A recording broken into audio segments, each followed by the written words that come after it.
ఏ పని చేసినప్పటికీ కూడా నేను వెంటనే అలసిపోతున్నాను, చాలా త్వరగా నీరసపడిపోతున్నాను. నాకు కొత్త పనులు చేయాలనే ఉత్సాహం నాలో కలగట్లేదు. ఎందుకు నా జీవితంలో ఇలా జరుగుతుంది? నేనెందుకు కొత్త పనులు చేస్తూ చాలా హ్యాపీగా, ఉత్సాహంగా, శక్తివంతంగా ఉండాలనుకుంటున్నా ఉండలేకపోతున్నాను అనే ఆలోచన వచ్చే వాళ్ళ కోసం నేను ఈ వీడియో చేస్తున్నాను. మై డియర్ ఫ్రెండ్స్, ఎందుకు ఇలా జరుగుతుంది అంటే, ఎవరైతే రిపీటెడ్గా ఒకటే ఆలోచనలు చేస్తూ ఉంటారో, అందులోనూ నెగిటివ్ ఆలోచనలు ఎక్కువగా చేస్తూ ఉంటారో, వారికి నెగిటివ్ అంటే గతంలో జరిగిన విషయాలలో ఉన్న నెగిటివ్ని పద్దాక ఆలోచిస్తూ అలా జరిగింది, ఇలా జరిగింది అని చెప్పి మదన పడుతూ ఉంటారో, వారు ఎక్కువగా నీరసపడిపోతూ ఉంటారు.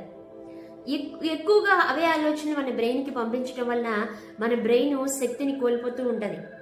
మరి దానిని పాజిటివ్గా మార్చుకుని ఎలా ముందుకు వెళ్ళాలి అంటే, మంచి ఆలోచనలు చేయాలి.